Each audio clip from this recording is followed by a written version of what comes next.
શું મીઠાઈ પણ ક્યારેય હેલ્ધી હોઈ શકે? તો હા ફ્રેન્ડ્સ, આજની આપણી આ બરફી ખૂબ જ હેલ્ધી અને સ્વાદિષ્ટ બનીને તૈયાર થશે. આ બરફી બનાવવામાં આપણે બજારની મીઠાઈની જેમ તેમાં રિફાઇન્ડ સુગર, આર્ટિફિશિયલ કલર અને કેમિકલથી ભરેલ એસેન્સનો ઉપયોગ કરેલો નથી. ખૂબ જ હેલ્ધી અને સ્વાદિષ્ટ બરફી ઘરે જ બનાવીને તૈયાર કરીશું. અને બરફીનો સ્વાદ એવો કે એકવાર ચાખ્યા પછી તમને વારંવાર બનાવવાનું મન થશે. ફક્ત ઘરમાં જ રહેલ વસ્તુથી આ બરફી બનીને તૈયાર થઈ જાય છે. જો તમારા બાળકોને બીટ પસંદ ન હોય ને તો એને આ રીતે બરફી બનાવીને આપજો. એ પણ ચોક્કસથી માંગીને ખાશે. તો સૌથી પહેલાં બીટરૂટની બરફી બનાવવા માટે અહીં મેં 500 ગ્રામ બીટ લીધેલા છે. બીટ આ રીતે એકદમ સરસ તાજા અને લાલ હોય તેવા લેવાના. હવે છરીની મદદથી બીટમાંથી ઉપર અને નીચેનો ભાગ અલગ કરી દેશું અને ત્યાર પછી બીટની છાલ ઉતારી લેશું. હવે આ રીતે કોઈ મીડિયમ કાણાવાળી ખમણી લઈ લેવાની છે. થોડી મોટા કાણાની ખમણી હોય એ ખમણીથી જ આપણે બીટને ખમણવાનું છે. એકદમ બીટનું ઝીણું ખમણ તૈયાર કરવાનું નથી, નહીંતર બીટમાંથી રસ છૂટો પડી જશે. તો બધું આપણું બીટ ખમણાઈ ગયું છે. હવે કોઈ પણ એક નોનસ્ટિક કે જાડા તળિયાવાળું વાસણ લઈ લેવાનું. તેને ગેસ ઉપર રાખી દેશું. ગેસની ફ્લેમ ચાલુ કરી અને તેમાં 1 ચમચી જેટલું ઘી ઉમેરશું. ઘી ઓગળી જાય ત્યાર પછી તેમાં ખમણીને રાખેલું બીટ ઉમેરી દેશું. હવે ધીમા તાપ ઉપર બીટને ઘી સાથે સાંતળી લેશું. આજની બરફી તૈયાર કરવામાં આપણે ફક્ત 1 ચમચી જેટલા જ ઘીનો ઉપયોગ કરેલો છે. અત્યારે ઉનાળામાં ગરમી ખૂબ જ પડી રહી છે, તો ગરમીમાં વધારે ઘીવાળી વસ્તુ આપણે પસંદ આવતી નથી અને વધારે ઘી ખાવું પણ ન જોઈએ. તો 2 થી 3 મિનિટ જેવો સમય થઈ ગયો છે.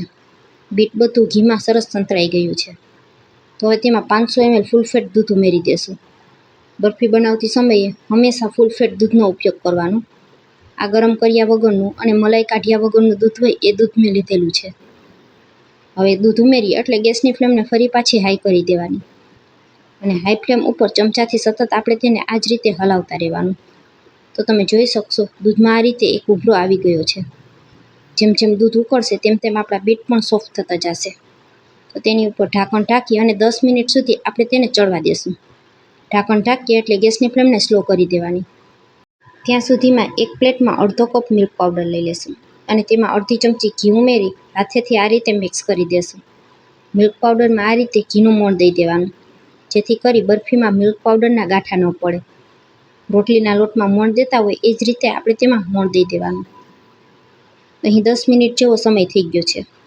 તો હવે અહીં તમે કડાઈમાં જોઈ શકશો ઘણું બધું દૂધ બળી ગયું છે, પરંતુ હજુ પણ તેમાં અડધું દૂધ બાકી છે. બધું દૂધ બળી જાય ત્યાં સુધી આપણે તેને થવા દેવાનું છે. તો ફરી પાછું ધીમા તાપ ઉપર 5 મિનિટ સુધી મેં સતત તેને થવા દીધું છે. બધો દૂધનો ભાગ બળી જાય ત્યાં સુધી આપણે તેને આ જ રીતે ચમચાથી હલાવતા રહેવાનું. ત્યાર પછી બરફીને મીઠાશ આપવા માટે અહીં મેં અડધા કપ જેટલે સાકરનો પાવડર લીધેલો છે. ચમચાથી હલાવી તેને પણ મિક્સ કરી દેશું. ઉનાળાની ગરમીમાં સાકર પેટને ઠંડક આપે છે, તો બની શકે ત્યાં સુધી ખાંડના બદલે સાકરનો જ ઉપયોગ કરવો. અહીં મેં જે દેશી સાકર, આ રીતની ગાંગડા જે ખડી સાકર આવે તે સાકરનો ઉપયોગ કરેલો છે. આ સાકરને ખાયણી દસ્તામાં ખાંડી અને મિક્સરમાં પાવડર તૈયાર કરેલો છે. સાકર ઉમેરશું એટલે ફરી પાછું સાકરનું થોડું પાણી થશે. તો પાણી બળી જાય ત્યાં સુધી ફરી પાછું તેને થવા દેવાનું અને ત્યાર પછી તેમાં આપણે તૈયાર કરેલો મિલ્ક પાવડર ઉમેરશું. 2 ચમચી જેટલું નારિયેળનું ખમણ ઉમેરશું. જે ઝીણું ખમણ હોય તે જ ઉમેરેલું છે. 1 ચમચી જેટલો બદામનો ભૂકો ઉમેરશું અને ચમચાથી હલાવી બધું મિક્સ કરી દેશું. મિલ્ક પાવડર ઉમેરશું એટલે બરફીમાં જે પણ થોડો ઘણો દૂધનો ભાગ રહી ગયો હશે એ પણ શોષાઈ જશે. અને ધીમા તાપ ઉપર ફરી પાછું 5 મિનિટ સુધી આપણે સતત તેને હલાવતા રહેવાનું છે. આ બરફીનું મિશ્રણ એકદમ સરસ ડ્રાય થઈ જાય ત્યાં સુધી આપણે તેને કૂક કરવાનું છે. અહીં ટોટલ બરફીના મિશ્રણને કૂક થતાં 20 થી 25 મિનિટ જેવો સમય લાગશે. તો બિલકુલ ઉતાવળ કરવાની નથી. 5 મિનિટ પછી તમે જોઈ શકશો કે આ રીતે બધું બરફીનું મિશ્રણ એકદમ સરસ ડ્રાય થઈ ગયું છે અને હવે તે શીરાની જેમ ભેગું થાય છે.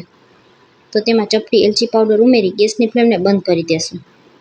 જો બરફીનું મિશ્રણ આ રીતે એકદમ ડ્રાય નહીં થાય તો બરફી તમારી પ્રોપર સેટ નહીં થાય.